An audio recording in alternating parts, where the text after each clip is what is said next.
views expressed are not endorsed by the United States Department of Defense or its components.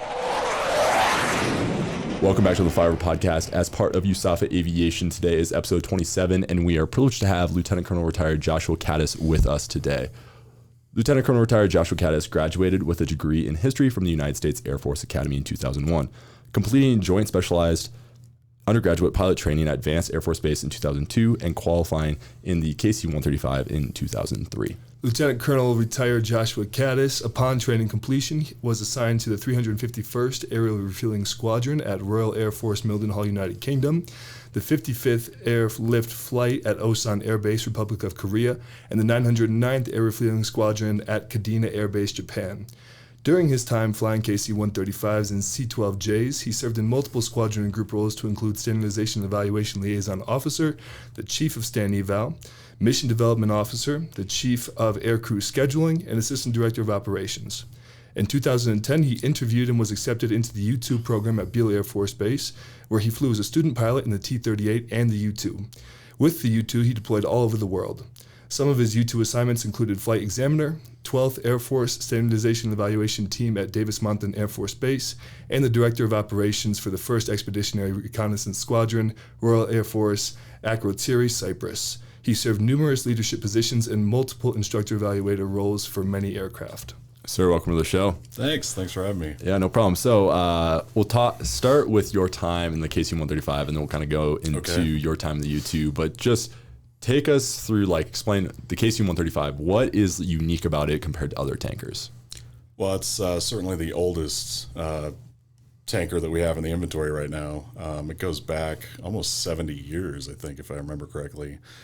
You've got the KC-46 coming online. You got the KC-10, obviously. I think that's getting divested, if I remember correctly, along with the KC-135. Right now, the KC-135 is still the backbone of the air refueling mission for the Air Force globally. Until we get enough KC-46s online, it's going to be that way for quite a while. Obviously, you probably read in the news that there's been some issues with the KC-46, and that's normal for a new weapon system coming online, and it's been a long time coming. I remember when I was going through tanker school back in the early 2000s, they were talking about the KC-46 and how it was going to come online imminently, and that just didn't happen. Way back when. Yeah, sounds like the F-35 and other programs of the Air Force. Yeah. But otherwise, there's really nothing unique about it. It's a cargo plane that can refuel other airplanes. Sure. And it does it really well. Sir, with flying the KC-135, what is the most challenging part of refueling? That's a difficult process, lots of moving parts. What's the most difficult piece of that? Well, there's several things. So the KC-135, like I mentioned, it's a cargo plane as well as air refueling. Probably the most challenging part of that mission was actually OIF, OEF. When you're in country, you'll take off basically max load on the gas. You'll have a fragged plan for who you're going to be refueling that day, where you're going to be refueling, and that all goes out to lunch at the drop of a hat. Supporting troops in contact, CAS, close air support assets out there. You'll get higher headquarters calling you on the radio saying, hey, you were doing this, but now we need you to go to this keypad and this kill box, and now your new receivers are 2 F-16s that are loaded for bear, and they're supporting troops in contact right now. And so you're making a beeline to get there as fast as you can, and then refuel those guys so they can do their mission supporting troops in contact on the ground. After that, you're assessing how much gas you have remaining. You're updating the frag as far as what's my bingo fuel to get out of here and get home. And then you're trying to conserve gas while you're orbiting in those areas so that you can supply more fuel to the receivers that need it so that they can support the troops on the ground. Sure. Other missions I've done in the tanker, coronets are a big one. So a coronet is basically a fighter drag where you're dragging numerous fighter aircraft. It might be a squadron, part of a squadron across the Atlantic or the Pacific. It involves many tankers taking off from different locations, contingency plans on if a receiver falls out, especially an F-16 or something, a single engine. They lose an engine over the ocean. Now what happens? Mm-hmm. What's your role as a tanker at that point? How long can you sit there in orbit while they try and get CSAR assets or Coast Guard or whatever on scene to help that guy. So those are very complicated. That involves a coronet planner. He's at higher headquarters, USAFE, PACAF. They usually either fly out to the location or they do it via a phone call where they give you the briefing. They do all the weather planning, the mission planning, and all that stuff. So those are complicated. Another mission we do in the tanker, specifically at Cadice while I was there, I don't know if you guys are familiar with the C-9 Nightingale. You ever heard of that? Not really, no. So it's like an MD-80, McDonnell Douglas airliner.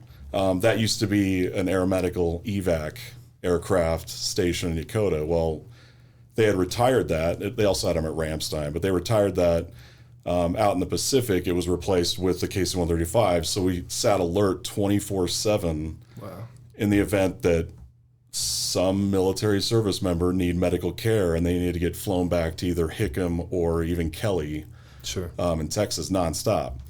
And that was a tough one. It seemed like every time you sat that alert, you were getting called at 2 a.m. to go fly halfway across the Pacific or all the way to Texas to get that patient the care they needed. Yeah, so when you mention like cross-Pacific missions, like say you're fueling fighters across the ocean, what goes into that? Or like as a KC-135, do you have to refuel? Can the KC-135 refuel, like get gas from another tanker? Or are you pretty much going up there with how much ever gas you have, loaded into the fighter, and then you go land somewhere? Or take me through how that actually looks. It depends is the short answer. So the only KC-135s in the Air Force that were air-to-air refuelable were stationed at McConnell because they had a special operations mission. The rest of them were not. So yes, you could take some fuel, basically reverse air refueling is what they call it, where you could take some fuel through the boom from another receiver. But you didn't really do that often because it would end up in the aft tank, which would change your weight and balance, and you really didn't do it. So there were certain coronets where you'd take off as a 3 or 4 ship of KC-135s, and you would consolidate into another tanker. So you'd be flying along, you'd be passing your gas to another tanker so that they could offload it to receivers. That happens sometimes. Most of the time, that was if you were refueling like a C-17, something like that. But for the most part, it was just individual tankers refueling. Once they were done, they would pass. We'd call them the chicks, is what the fighters would be called. We'd pass those chicks off to the next tanker. He'd refuel them.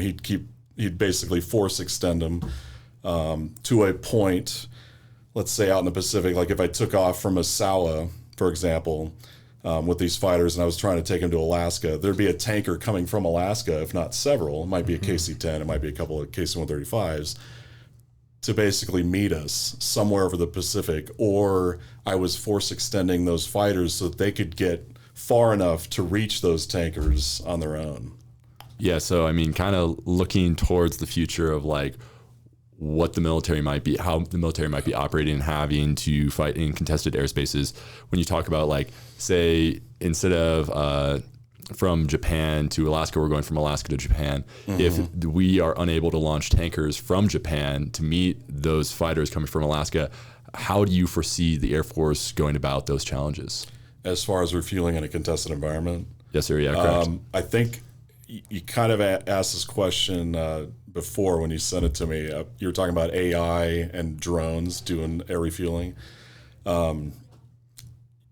If it goes that way, we're going to need stealth technology to be able to do that, and it's probably going to be unmanned at some point with AI operating in those areas. Yeah. Okay. Yeah. Okay. So when we talk about like your time in the KC-135, obviously you ended up transitioning to the U-2. So talk me through why'd you transition? It sounds like you probably wanted to transition, like just the U-2 is such a unique aircraft. Yeah. And what was the process like? Well, so I wanted to transition because being stationed overseas in the tanker, whether it was in Europe at RAF Mildenhall or Cadice in Japan out in the Pacific, I'd pretty much seen and done everything they can do in a tanker. And at that stage in your career, it's time to make a change. If you're trying to go the leadership track, you might need to do I can't remember what they call it anymore, but there's a program you can do where you actually train in another heavy like a C5 or C-17 and go do that job for a little while. and then start pursuing leadership roles to eventually become a squadron commander and higher after that. I had looked into those jobs. There was also some exchange programs. I could go fly with the RAF in their tanker. At the time, it was a VC-10, which I think they've retired all of those now. Sure. But they still have exchange programs all over the world. And I was kind of in that stage of my career, like, okay, so I need to do something else. What's it going to be? I had looked at the U-2 program early on when I was a co-pilot at RAF Mildenhall. And the funny thing is one of the guys that I was looking at that program with ended up becoming a U-2 pilot as well. At the time, you're young. There was a lot of hour requirements. You had to get 1,500 hours, a bunch of other stuff. You need to have a lot of experience to apply. So I kind of put it on the back burner until I got to Cadena. My time was up at Cadena, and I was like, okay, now it's time to go do something else. So I did it because it was a challenge. I wanted something new. I wanted something exciting. I wanted something that I knew was going to be difficult to get through, and I was willing to take that risk and pursue that. It was something I really, really, really wanted to do. So I put in an application. It required a bunch of signatures, including the wing commander, letters of recommendation, that kind of stuff, along with a official photo. They wanted to make sure you looked the part and that you knew how to wear a uniform properly. There was also some other medical requirements. They had to check your seating height to make sure you're tall enough for it. And then they also checked your lung capacity. Funny story about that. I'm at Cadena. I'm at the med center, and this nurse is checking my lung capacity, and she's looking at the form she's got to fill out, and it says U-2 interview, and she's like, "You're interviewing for the band?" Like, so they need to check your lung capacity. Why? You're a trumpet player or something? Playing, yeah. I'm like, no, that's not it. But anyways, so I was lucky enough to get selected to come out and interview. That's a 2-week process. And you're being interviewed the entire time you're there. And you're also interviewing the people that fly the airplane and the maintainers and the physiological support detachment troops and that kind of stuff, all the people that suit you up.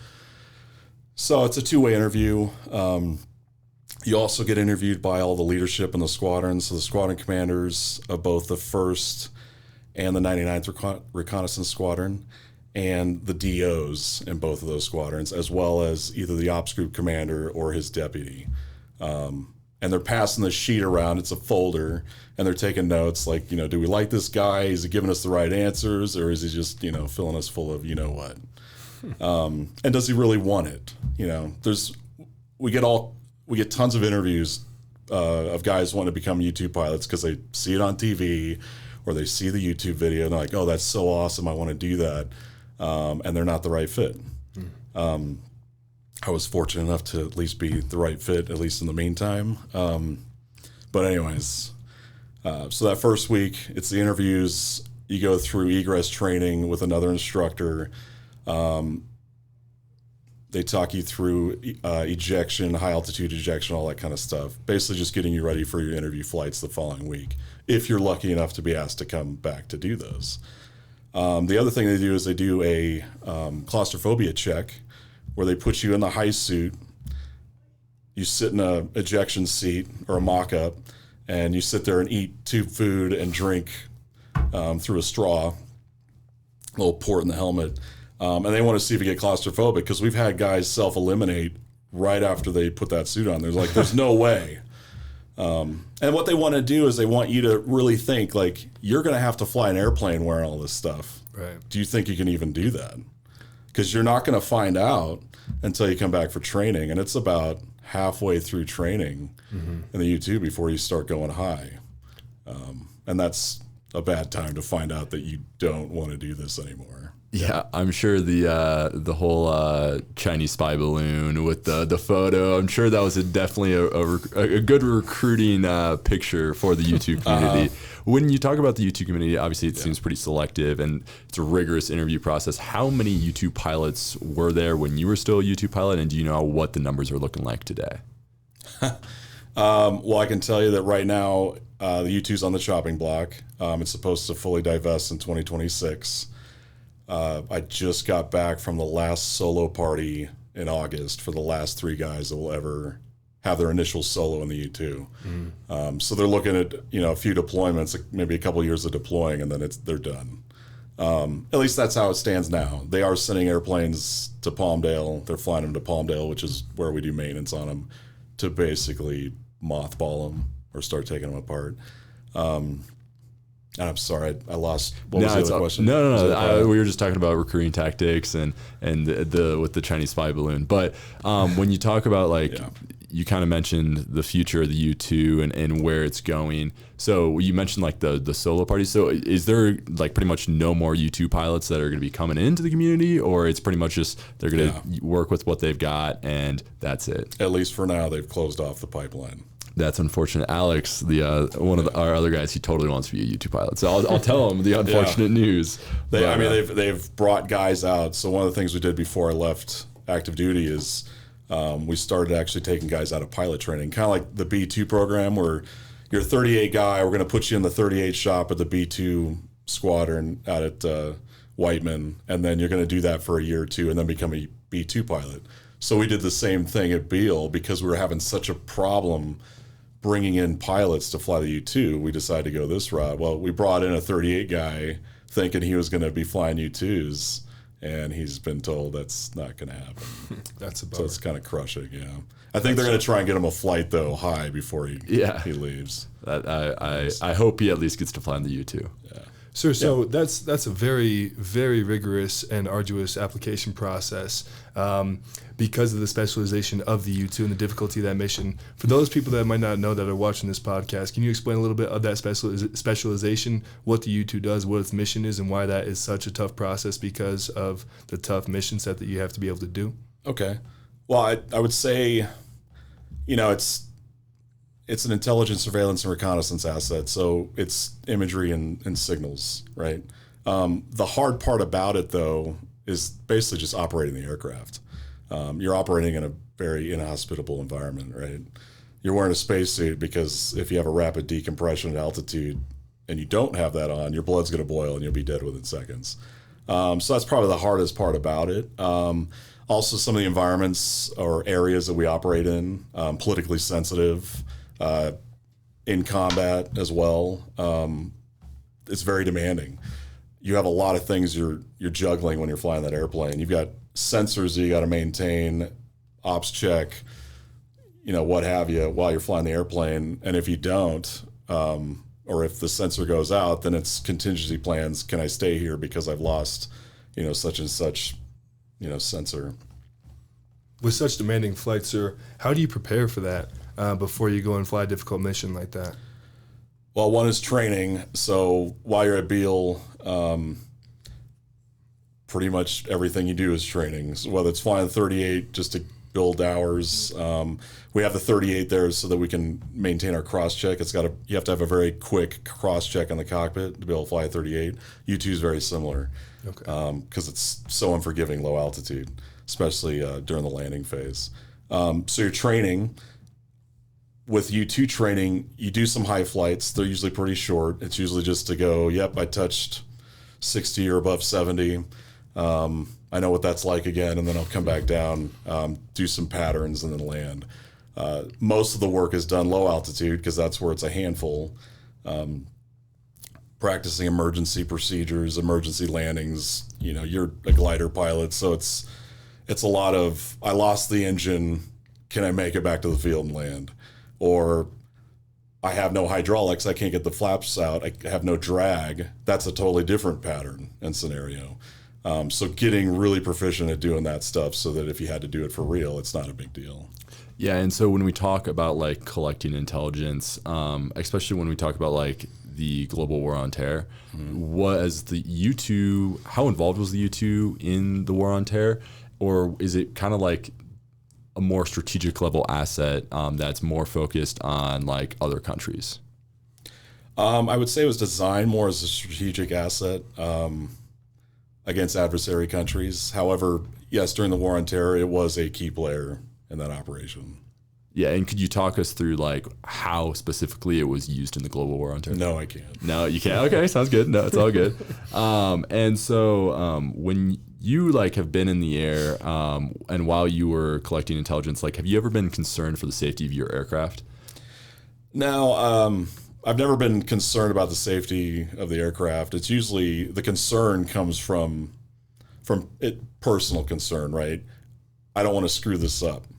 I don't want the mission to fail because I didn't do something that I was supposed to do in the cockpit. So you're constantly assessing that. You're making sure you're doing everything right. The airplane's where it's supposed to be. The systems are operating normally. And then you're constantly playing back contingency plans. Like, what if the motor quits right now? Where am I going? What if an adversary decides today's the day they're going to try and shoot me down? Where am I going? Mm-hmm. Which way am I turning the airplane? Can I make, if the engine quits, can I make an airfield nearby?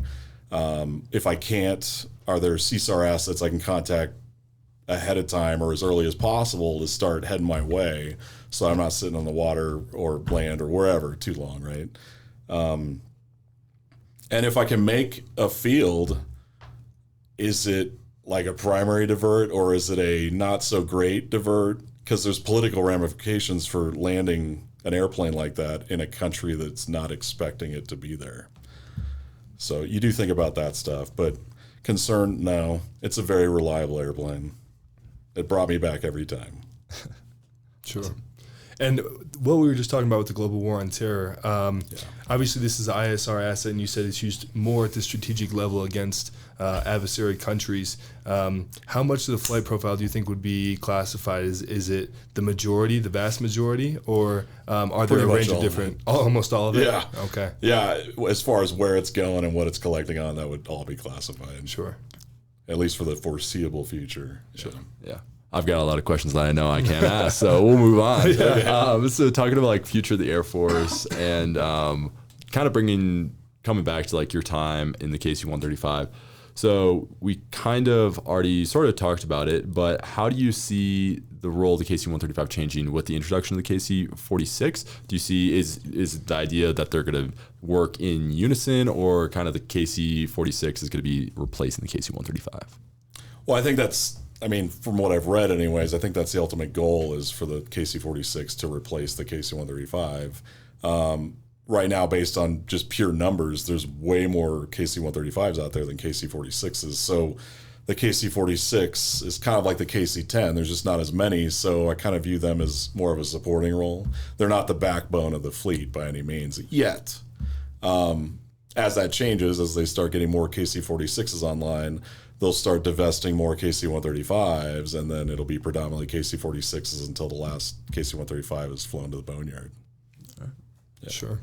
And I know we mentioned a little bit earlier that we were discussing with the upcoming role of AI, drones. What do you think the level to which, I mean, do you think that they can completely replace pilots in the refueling mission, or do you think there will always be that human element with, you know, the prevalence of AI emerging in the upcoming joint fight?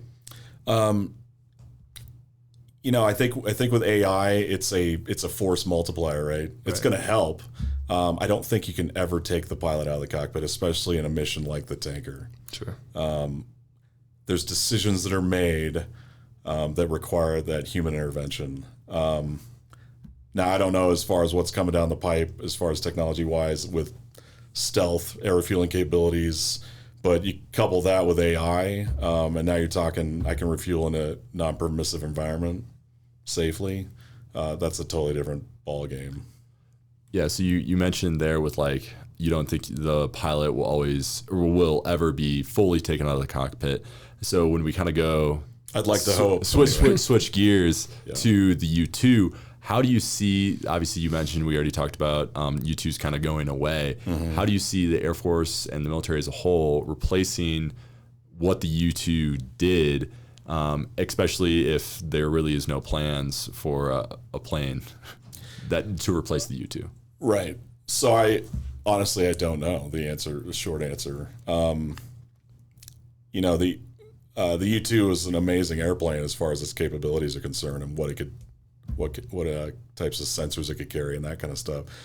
So, you know, my hope is that there's something else on the horizon that's being built or possibly even being used right now. And I'll be honest, I don't know what that is.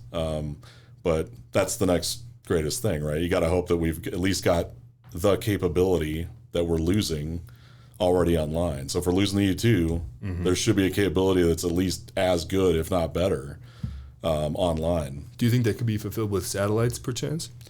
No, just because satellites are predictable, right? Okay. You know what the orbit's going to be for a satellite, whereas the U-2 can be retasked. Globalock can be retasked as well in flight. Hey, something just, bomb went off over here. Let's go take a look at that. Stuff like that. Yeah, and so when we talk about like the U-2 today, so obviously, again, we're talked about how it's going away. We talked about it being designed as a strategic level asset. And so if a war were to kick off today with a near peer or peer adversary, how do you see the U-2 being utilized for the joint fight? Just like any other intelligence, surveillance, or reconnaissance asset out there, prep in the battle space, collecting a database of information as far as airfields, equipment, artillery, SAM systems, that kind of stuff. Other than that, probably indications and warnings. Are they moving certain assets to a certain base, and what does that mean for us? Are they getting ready to attack? That kind of stuff. Would you compare the U-2 to being similar to the like RC-135 rivet joints mission, or do you how different are those two aircraft in their missions? I would say they're similar in some ways, but they are unique. So the RC-135, it has its entire crew on board, right? U-2 doesn't. It's a single pilot, so everything's off board that gets analyzed. Okay. So we have another question here about piloted aircraft compared to unmanned, but I think we've touched on that enough already. So moving on to your education and background, that's a big change to jump from the KC-135 to the U-2. And I know we talked about it a little bit earlier, but what was that driving factor for you that made you really want to pursue that? Was it the danger and the challenge specifically? Yeah, well, I wouldn't say the danger, but the challenge of it certainly, and the mission was interesting, right? It's a handful to fly. It's very difficult to fly low altitude. And I thought I could master that. I thought I would be good for that. As far as the mission's concerned, you're collecting information that's probably later that day going to be sitting on the President of the United States desk. Mm-hmm. That's pretty cool. That's weighty. That's job satisfaction right there. Yeah, 100%. Yeah, the guys that need it to make decisions, they're going to see it. That I've got so many questions that I know I can't ask, so we'll just keep going. So, right, so both aircraft that you flew, the KC-135 and the U-2, had really long missions, and so like kind of coming at it from more of like a personal perspective, like how do you balance like? I used to say work-life balance, and everyone always corrects me and says work-life harmony. And so, what's your approach to that, and what was your approach while you were still in the military flying the U-2? Well, I mean, with the U-2 mission, you were usually deployed somewhere. So your family's at home anyways. It's kind of rough at first flying the U-2s anyways, because the deployment schedule is basically 2 months on, 2 months off indefinitely until they pulled you off to go do some leadership job somewhere. And that could be hard on the family, right? So it's preparing them. It's having all your ducks in a row before you leave for the deployment so that they're taken care of back home. Because honestly, I mean, most U-2 guys will probably tell you they love their job. Anyone who flies the military loves their job.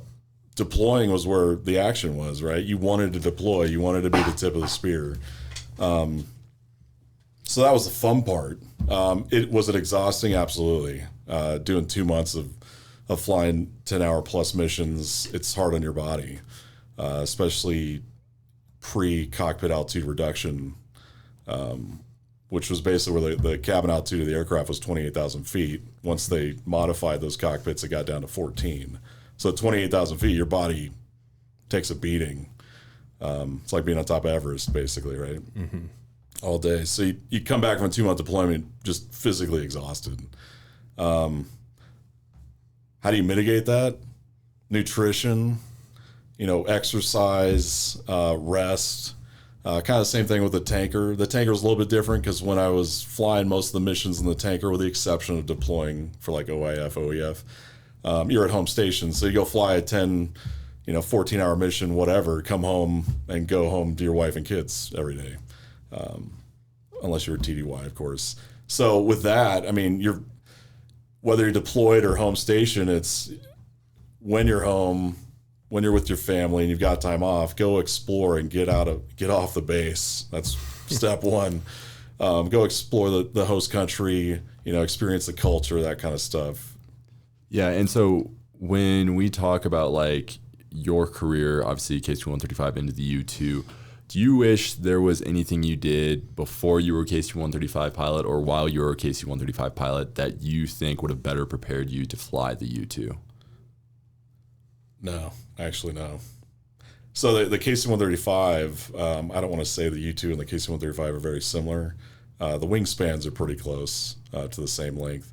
The KC-135 and the U-2 both have a yoke, which is very different than a C-17 that's got a stick, right? So that was all familiar. There were some things about the U-2 just flying normal approaches and landings that was like flying an emergency procedure in the tanker. So that was also familiar. But as far as what could have prepped me better for the U-2, there's really nothing. Maybe some tail dragger time. Yeah. Come be a glider pilot. There you go. Yeah, glider tail pilot. Around. Yeah. You'll get some more tail dragger time. Go ahead. Yeah, go ahead. So talking about job satisfaction, being in the military, flying in that deployed environment, achieving mission success, all that sort of stuff. Now transitioning into the civilian world as United pilot, do you miss the military? Do you miss that mission set and Absolutely, the fulfillment of that? Oh yeah. Yeah. Every day. Yeah. Don't get me wrong. I love my job at United. It's great. It really is. But the military was something totally different, and you were doing things as a 26-year-old that most guys only dream about. Yeah. So when I'm kind of going back. So I've been meaning to ask this question for a while. So when obviously we were talking a little bit about how you get into the U-2 community, or how you used to, right? Because they're not really accepting anybody now.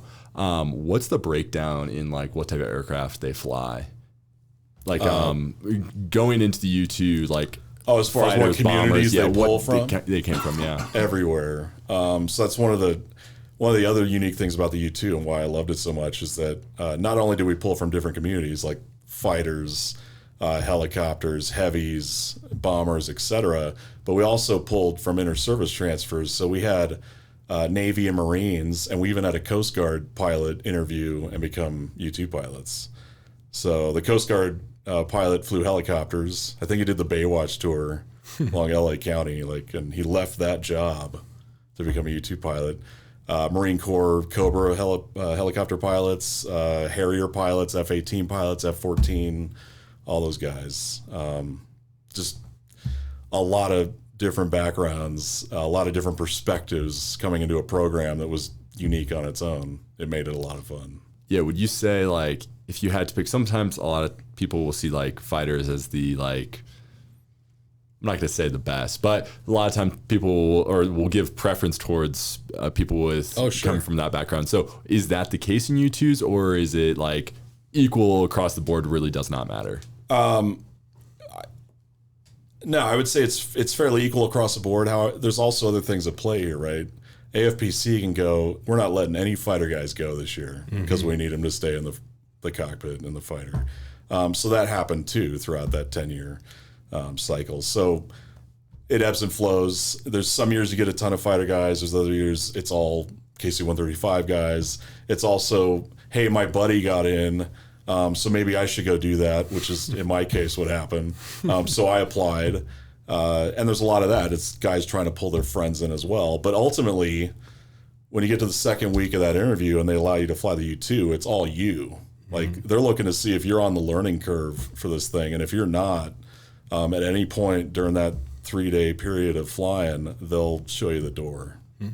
And so looking back, like what characteristics do you think you had that made you stand out above the rest? I would say perseverance. Don't ever give up. Also patience.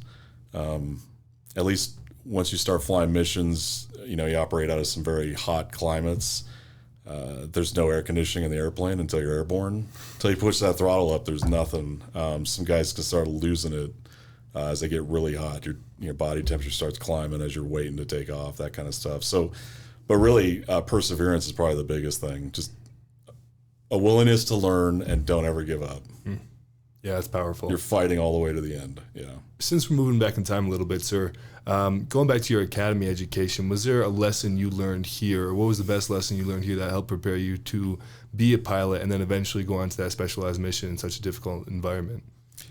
Well, again, perseverance, right? 4 years here is not easy. Or in my case, 5, because I went to the prep school, right? School's difficult. There's going to be times you want to quit. You're watching your buddies quit. I'm sure you guys have been through that. Mm-hmm. Classmates decide they're going to leave their freshman, sophomore year.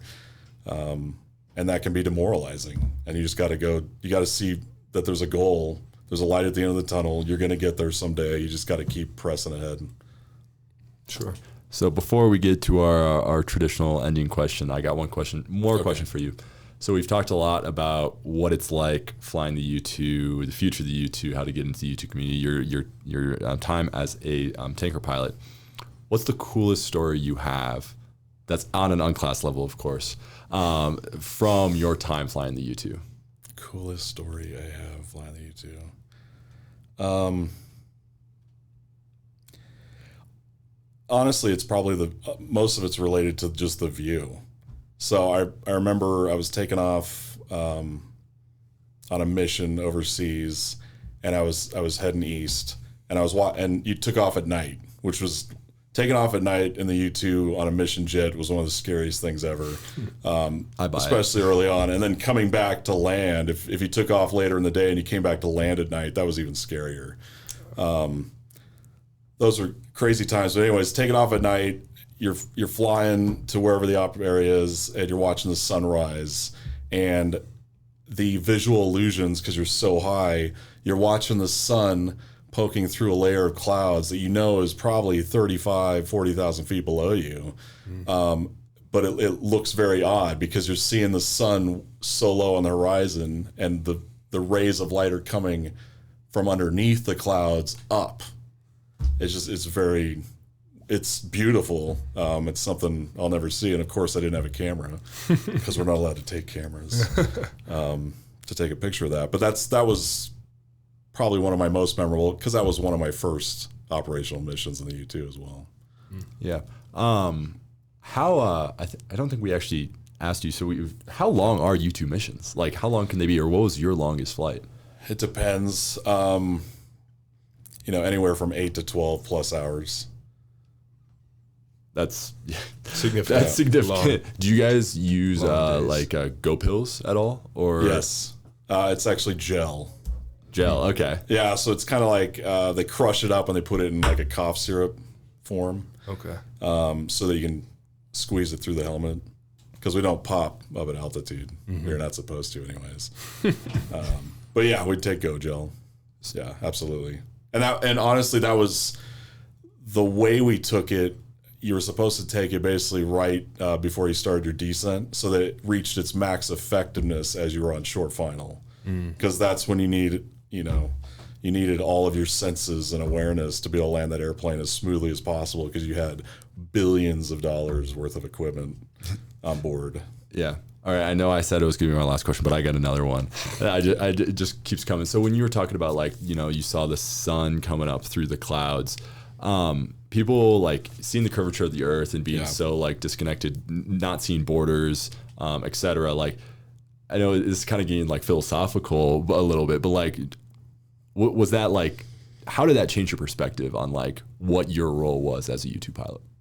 Oh man, every day. I mean, any day you get high in a U-2, that's what you're thinking about as you're looking down at the ground. You're like, we live in a world that right now has so many issues, wars, impending wars, just conflict all over the globe. And you're like, man, this world is so small. You can imagine what astronauts, especially the ones that went to the moon, thought when they got there, seeing the Earth so small. You're like, our problems seem insignificant on this earth. Like if we could all get along, figure this out, it'd be a much better place. 100%. I'll leave it at that. You got any more before we go to the last one? No, I'm tapped out. All Let's right. ask him. So, traditional podcast ending question. So, the U-2's pilot's perspective, what's the best aircraft in the Air Force's inventory today and why? I'll be honest with you. It's the one that you're lucky enough to fly for this flag. Whichever one you get. You hear stories. You guys have probably seen the videos of pilot training, track select, or assignment night, and people losing their minds because they don't get the plane they thought they wanted. But once you're in that airplane, you'll think it's the greatest thing ever. I've loved every assignment I've had in the Air Force. Awesome. Well, you heard it here first. It's whatever one you're flying, whichever one you have the pleasure to fly in the United States military. Well, sir, thanks so much for coming on the podcast. We truly appreciate you taking time out of your schedule. As a reminder to all our viewers at home, all these episodes are available on Spotify and Apple Podcasts with clips on our YouTube Shorts and Instagram Reels. With that, we will catch you all in the next one.